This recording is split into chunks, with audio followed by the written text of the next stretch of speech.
Collector గారు DPRO గారుల ఆదేశాల మేరకు మన శాయంపేట గ్రామానికి రావడం జరిగింది.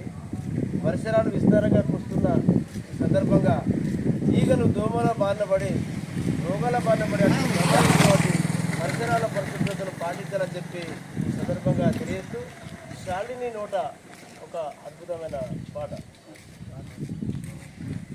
దోమలు పెరిగే ప్రదేశాలను గుర్తిద్దామా